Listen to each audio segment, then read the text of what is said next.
So one initiative that we worked on together was the goodbye ceremony. That's something that had happened at Centertown Community Health Center in the past.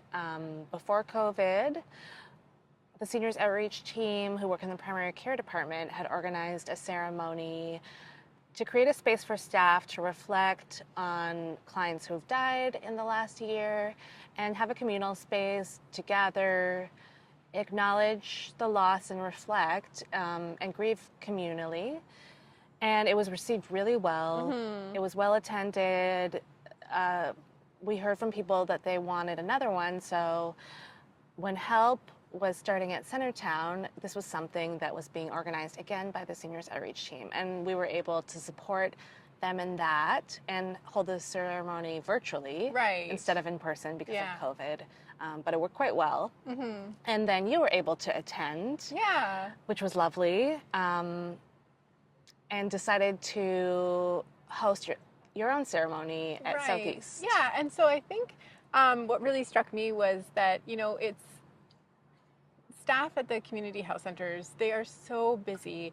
They've got really heavy workloads and caseloads, and so often, working with these vulnerable communities, you do experience death and you do lose the folks that you're serving.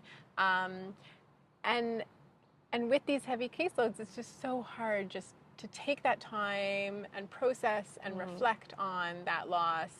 And also as professionals, there's this expectation that you just move on, you just power through.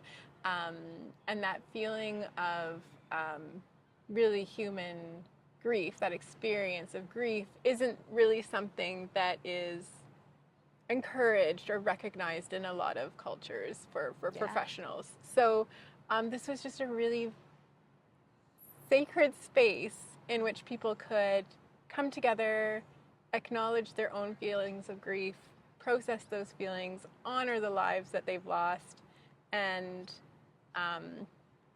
say those names out loud and just take that time to reflect.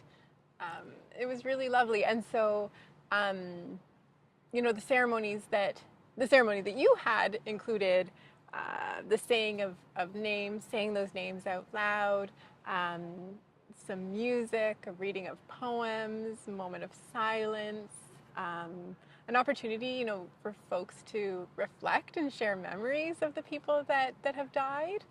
And it was just so meaningful, I think, to the folks who attended. And so it seemed just natural to bring it to Southeast Ottawa as well.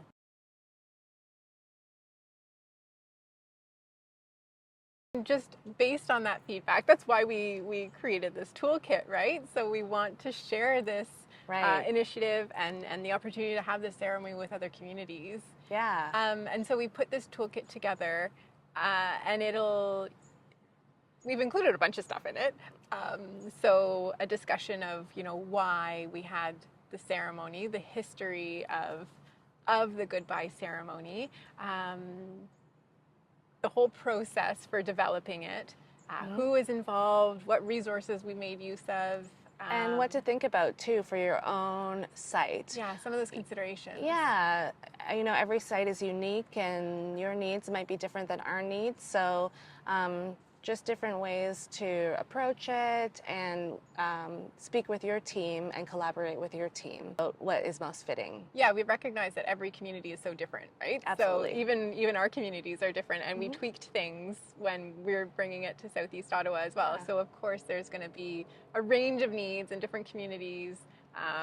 Who's going to be remembered? Who's going to be in attendance? Is it going to be virtual? Is it going to be in person? Where is it going to be? And what's the purpose? What are you trying to get out of this ceremony? So, so we've tried to include all of that information to help guide folks in the creation of their goodbye ceremonies, including all of the evaluation feedback that we got, that great feedback. And some of our lessons learned, like what would we do the same? What might we do different next time, right? Yeah.